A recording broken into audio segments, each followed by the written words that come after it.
మా లక్కీ చూడండి ఎలాంటి పిచ్చి పనులు చేస్తుందో. బయటకు వెళ్ళిపోయి ఎలా తయారైందో చూడండి నల్లగా. బయట కుక్కలు పరిగెట్టించేసాయి లక్కీని. మా లక్కీ ఇంట్లో ఉంటే పులిలాగా ఉంటుంది, బయటకు వెళ్తే పిల్లిలా మారిపోతుంది. మా ఇంటికి ఎవరైనా వస్తే వాళ్ళ మీద లక్కీ అరిచేస్తుంది. బయటికి వెళితే అసలు ఏమీ చేయదు. పొద్దున్న 9ంటికి వెళ్ళిపోయింది లక్కీ, మధ్యాహ్నం 2ంటికి దొరికింది. ఇంటికి తీసుకొచ్చారు. లక్కీని తీసుకొచ్చాక నేను చూసి షాక్ అయ్యాను. ఏంటి లక్కీ ఏనా ఇది అని. అలా తయారైందండి లక్కీ అయితే. బయట కుక్కలు పేలు పట్టేశాయి లక్కీకి. అవన్నీ తీసి స్నానం చేయించేశాను.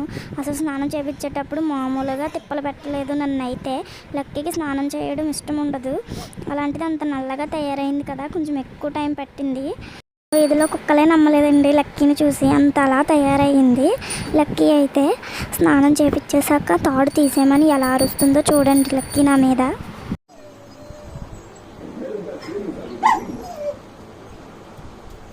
బయటకు వెళ్ళిపోతే మళ్ళీ రాదండి లక్కీ అయితే. మళ్ళీ మేమే వెళ్ళి తీసుకురావాలి లక్కీని. తాడు తీసేయగానే లోపలికి వెళ్ళి ఫస్ట్ అయితే అన్నం అయితే తినేసింది. బాగా ఆకలేసినట్టుంది. అన్నం తినేసాక ఎలా గోక్కుంటుందో చూడండి లక్కీ అయితే. దానికి బాగా దురదొచ్చేస్తుంది. తనవి తీరా గోకేసుకున్న తర్వాత తుడుచుకుంటుంది. మామూలుగా అయితే అసలు నన్ను తుడనివ్వద్దు, అదే అలా దుల్లేసి తుడుచుకుంటుంది. అస్సలు ముట్టుకొనివ్వదు నన్ను అయితే.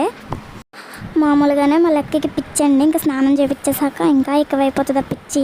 తొడవడానికి వెళ్తే నన్నే కర్ర చేస్తుంది. అందుకని నా దాని దగ్గరికి కూడా వెళ్ళను నేనైతే.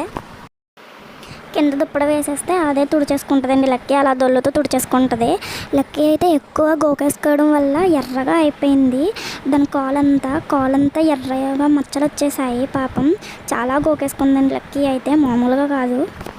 ఇన్ఫెక్షన్లా అయిపోయింది లక్కీకి.